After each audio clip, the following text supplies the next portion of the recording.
Hello Phénix Résilient, j'espère que tu pètes le feu, c'est un immense plaisir, un immense honneur pour moi de te retrouver aujourd'hui. Aujourd'hui, très cher ami, j'ai envie de partager avec toi une expérience que j'ai eu la chance de vivre étant plus jeune et qui m'a permis en fait de considérablement améliorer ma relation à l'autre et notamment lorsque je suis face à un conflit.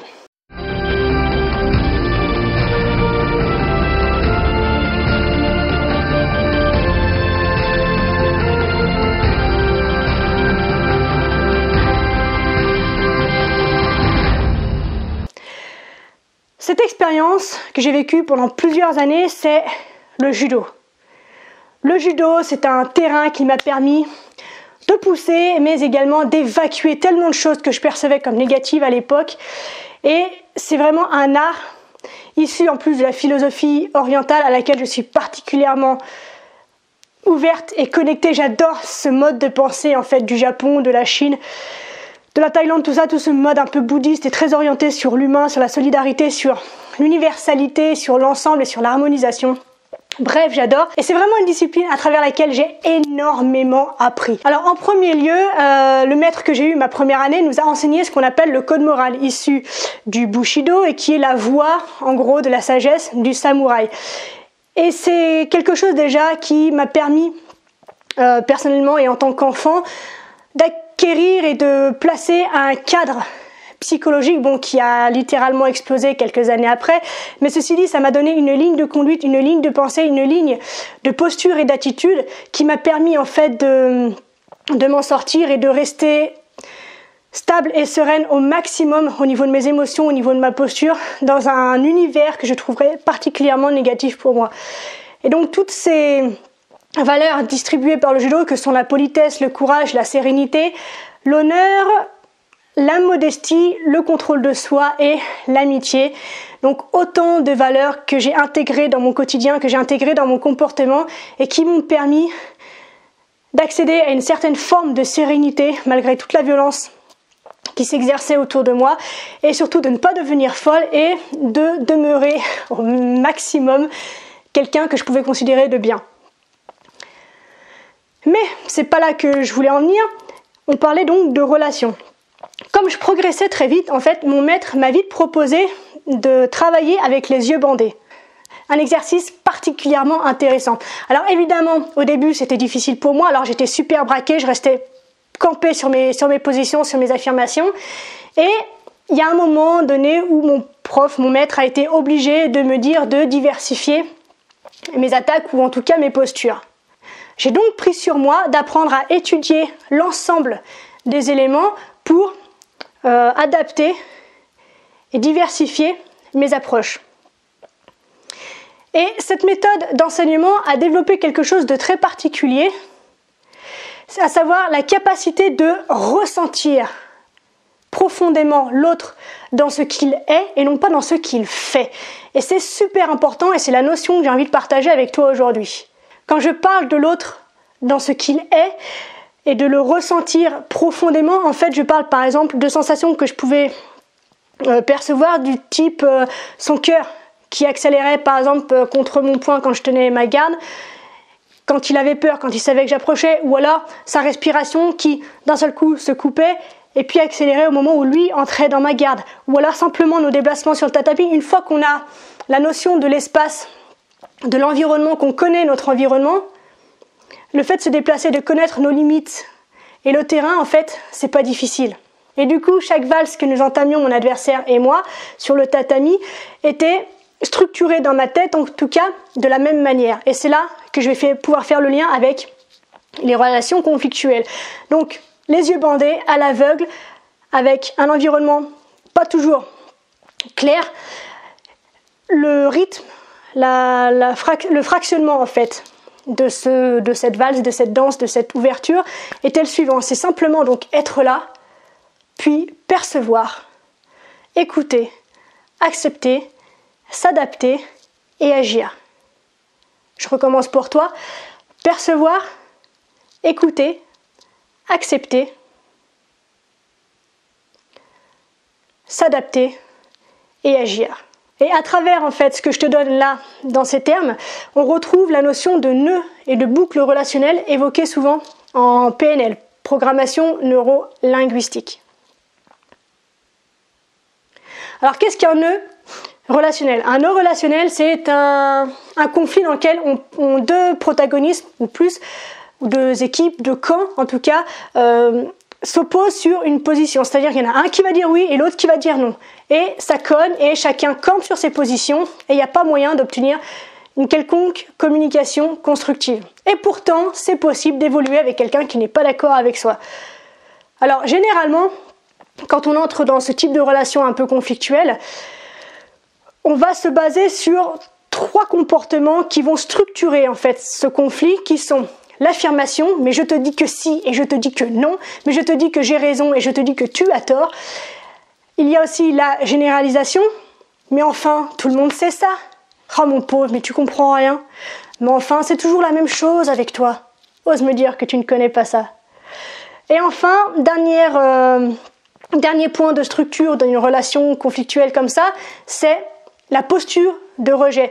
Mais plus finalement dans ce qu'on va considérer comme du non-verbal. Donc par exemple les yeux levés au ciel, ou le soupir, ou encore un mouvement de recul avec le corps, ou peut-être les bras qui se croisent avec les mains sous les aisselles comme ça, qui montrent plus aucune ouverture et plus aucune communication possible. Donc en général, voilà, nos conflits sont structurés de cette manière. Il est donc possible, comme je te l'ai expliqué, de passer de ce nœud relationnel à ce qu'on appelle communément une boucle relationnelle. Et tu vas voir que c'est pas si compliqué. Mais pour y parvenir, comme je te l'ai expliqué précédemment, il nous faut d'abord prendre conscience de la présence de l'autre dans notre territoire en qualité d'être unique avec sa propre vision du monde. Tout comme nous, dans son territoire, avec notre vision du monde. Et ça, c'est la notion la plus importante à retenir de cette vidéo. Donc en fait, ce qu'il y a à comprendre là-dedans, c'est que l'autre ne riposte pas pour nous mettre les nerfs en plâtre, mais simplement parce que dans sa réalité, dans sa vision du monde, ce qu'il présente est réel. Non seulement c'est réel, mais en plus c'est présent, c'est-à-dire qu'émotionnellement, quand il s'énerve, quand il vit une blessure, quand il vit quelque chose, c'est présent là maintenant en lui. Et c'est pas parce que toi, en fait, tu ne ressens pas la même chose, que ce qu'il vit n'existe pas.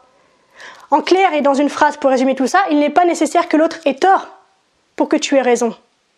Et ça, c'est super important. Et dans ces cas-là, pour passer donc du nœud à la boucle relationnelle, ce que je te propose de faire, c'est de passer par 3 étapes également pour structurer cette boucle. La première, c'est la phase d'accueil. C'est-à-dire que plutôt que de passer de l'affirmation « je te dis que oui », on va passer par l'accueil grâce à des questions. L'objectif, c'est de comprendre en fait la vision de l'autre. Donc, par exemple, avec des questions du type « quand tu m'insultes », qu'est-ce que ça te procure? À quoi ça répond d'important pour toi? Quand tu me dis que ça c'est important pour toi, explique-moi en quoi c'est important pour toi. Quand tu me dis que ce point-là ne te convient pas, explique-moi ce qui ne te convient pas sur ce point-là en particulier. Ok? La deuxième étape, c'est de passer de la généralisation à la précision. Donc on repasse effectivement par des questionnements, donc du type justement, quand tu me parles de ce point-là précisément qui te fout les nerfs en plâtre, explique-moi en quoi ça te fout les nerfs en plâtre. Quel petit point précis du débat que nous avons en ce moment, en fait, te met les nerfs en plâtre. Et le but, c'est vraiment de pouvoir accueillir et embrasser la vision de l'autre. Et seulement une fois que tu auras été capable de résumer et de reformuler parfaitement la vision de l'autre, et quand je dis parfaitement, c'est-à-dire que tu as obtenu ce qu'on appelle un oui physiologique. Si l'autre en face te répond oui c'est ça, oui tu as compris, oui effectivement je bloque là-dessus, oui c'est ça, alors seulement tu peux passer à la 3e étape qu'on appelle la phase d'ouverture et d'accompagnement, c'est-à-dire que tu peux enfin proposer ton point de vue, mais pas de l'imposer, juste lui proposer de compléter sa vision du monde et de partager la tienne afin que vous puissiez vous élever ensemble. Et c'est aussi simple que ça. Alors bien sûr, l'objectif de cette vidéo, c'est pas de t'aplatir devant la personne en face de toi et d'abandonner tout ce qui est important pour toi, absolument pas. C'est bien pour ça que la dernière phase, c'est de mettre en avant et d'exprimer sa propre vision du monde. En revanche, une divergence de point de vue peut être un enrichissement à une situation, plutôt qu'un conflit et puis quelque chose pour s'enterrer et puis rentrer de mauvais poil. Et dans le cadre en plus d'un objectif commun, donc par exemple au sein d'une équipe de professionnels, ça élargit considérablement le champ des possibilités et le champ d'action possible. Donc c'est vraiment important de pouvoir avoir cette notion-là, en fait, que chacun a sa réalité en fonction de son histoire, en fonction de son vécu, en fonction de sa culture, en fonction de son éducation, en fonction de tout ce qu'il a traversé. On n'a pas tous la même vision du monde. Quelque chose qui est important et évident pour toi ne le sera peut-être pas du tout pour quelqu'un d'autre. Et c'est normal. Toutes les visions, toutes les versions sont OK. L'objectif est donc de poser des questions, reformuler et accompagner. 3 points pour simplement apaiser considérablement, je t'assure que ça marche, pour apaiser considérablement tes relations. Et j'ai envie de terminer cette vidéo avec une citation de Sun Tzu, le célèbre auteur de L'Art de la guerre, qui dit que « Qui connaît l'autre et qui se connaît lui-même peut livrer sans bataille sans jamais être en péril. Ainsi s'acquiert la paix, serait Mahadé. » Donc voilà, c'est la vidéo que je te propose aujourd'hui. J'espère comme d'habitude que ça t'a plu. Donc n'hésite pas à interagir à travers les commentaires. Si tu as des questions, si tu n'es pas d'accord, si tu es d'accord, si tu as envie de discuter, n'hésite pas. Bien sûr, je lis absolument tous les commentaires qui s'affichent sous les vidéos. Si tu penses que cette vidéo peut en aider certains et en éclairer d'autres, je t'invite à la liker puis à la partager afin qu'un maximum de monde puisse en profiter et apaiser ces relations conflictuelles. Enfin, un petit coup de pub, c'est vrai que j'en parle jamais, mais j'ai créé un groupe Facebook qui s'appelle les Phoenix Positifs, dans lequel sont intégrées toutes les personnes qui ont une difficulté, qui font face à quelque chose de compliqué et qui ont envie de s'en sortir. C'est-à-dire que toutes les personnes qui intègrent ce groupe ont déjà dans l'esprit que ça va marcher. On ne sait pas comment, mais ça va marcher. Et du coup, on commence à avoir une petite communauté super sympa avec beaucoup de bienveillance, sans aucun jugement, où on peut avancer tous ensemble vers quelque chose de beaucoup plus positif et nourrissant, enrichissant pour nous. D'autant qu'on va lancer bientôt des semaines de défis que je vais proposer tous les dimanches, voilà, des défis à faire sur 7 jours, donc je pense que ça peut être très intéressant pour toi. Bref, si tu as envie de vivre cette expérience-là avec nous, n'hésite pas bien sûr à t'inscrire, je mets le lien sous la vidéo. Enfin, je te laisse, je te donne rendez-vous dans une prochaine vidéo. D'ici là, prends soin de toi, sois reconnaissant envers la vie et surtout, n'oublie jamais, jamais, jamais, jamais que tu es la personne la plus importante de ta vie et que de ce fait, tu mérites ce qu'il y a de meilleur. Je te souhaite une extraordinaire journée, une extraordinaire semaine, un extraordinaire mois, une extraordinaire année. Je t'aime, je te dis à très bientôt. Ciao.